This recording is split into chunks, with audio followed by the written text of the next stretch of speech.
Okay, நம்முடைய marketing plan first பார்க்கலாம். இதை பார்க்கறதுக்கு முன்னாடி நம்ம கம்பெனி வந்து இன்றைக்கு எத்தனை வருஷம் நடக்கும்? நம்ம கம்பெனியில் 2 விஷன் இருக்கு. அந்த 2 விஷன் நீங்கள் கண்கூட பார்ப்பீங்க.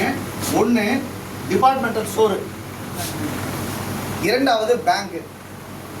பேங்குக்குள்ள ப்ராஜெக்ட்லாம் ஒவ்வொரு நாளும் நடந்துகிட்டு இருக்கு. நம்முடைய ஃபவுண்டர் வந்து அதை பற்றி விளக்கமாக சொல்லுவாங்க.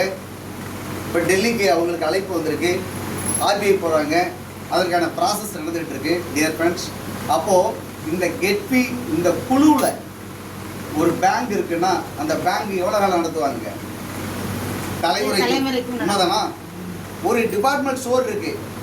நீங்கள் ரிலையன்ஸ் டிபார்ட்மெண்ட் ஸ்டோர் இருக்கு, எத்தனையோ டிபார்ட்மெண்ட் ஸ்டோர் இருக்கு. இதெல்லாம் வந்து எவ்வளோ காலத்துக்கு நடத்துவான்னு ஏதாவது முடிவு இருக்கா? இல்லை. அடுத்தடுத்து அவங்களுடைய தலைமுறை வந்து செஞ்சுக்கிட்டே இருப்பாங்க. அப்போ தலைமுறைக்கும் எடுத்து செல்லக்கூடிய 2 தொழில் நம்மகிட்ட இருக்குங்க, டிபார்ட்மெண்ட் ஸ்டோரும் அண்டு பேங்கும். இதற்கு கோடிக்கணக்கான பேர் கஸ்டமர் வேணும். அந்த கஸ்டமர் எங்கிருந்து வேணும்னா, நம்ம ஃபவுண்டர் அடித்தா 1 கோடி ரூபாய் விளம்பரத்துக்கு கொடுத்தாக்க கஸ்டமர் வருவாங்க. அதில் அவங்களுக்கு நம்பிக்கை இல்லை.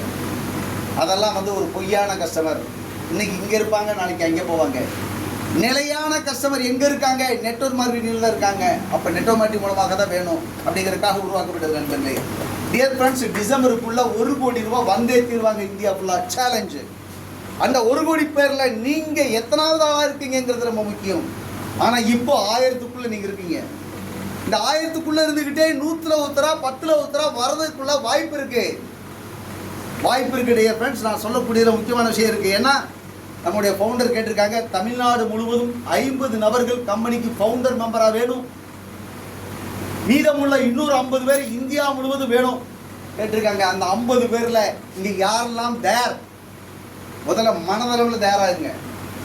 எது எடுத்தாலும் இதெல்லாம் நமக்கு சரியாக வருமா, நான் அதுக்கு தகுதி உள்ளவனா நிச்சயம் கேட்டீங்கன்னா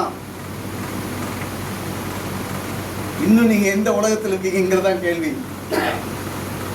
டியர் ஃப்ரெண்ட்ஸ், ஃபஸ்ட்டு ஒரு ஃபோட்டோ எடுத்தால் யாருடைய ஃபோட்டோ பார்ப்பீங்க? உங்கள் படத்தை தானே பார்ப்பீங்க. தூங்கிட்டோமா, முடிச்சிருக்கோமா, நல்லா இருக்கமான்னு. உண்மைதானா? முதல்ல உங்களை நீங்கள் நேசிங்க. மேடத்திட்ட என்னெல்லாம் திறமை இருக்குன்னு என்னால் சொல்ல முடியும். ஆனால் அவங்க நினைக்கிறத விட கூடுதலான திறமை என்கிட்ட இருக்கதாக நான் பார்க்குறேன். காரணம் என்னென்னா, அவங்க அப்பப்போ ஏற்பட்ட சில தோல்விகள், சில சங்கடங்களில் மனசு கொஞ்சம் முடங்கி போயிருக்கும். அப்போ அந்த முடக்கத்தில் அவங்க இருப்பாங்க. நான் அவங்களுடைய திறமையை பார்த்துட்டே இருக்கேன். எந்த ஒரு திறமையும் ஒவ்வொருத்தட்ட இருந்தும் தட்டி எழுப்ப முடியும் நண்பர்களே. என்னால் முடியும், நீங்கள் எங்கள் கூட நின்னீங்கன்னா.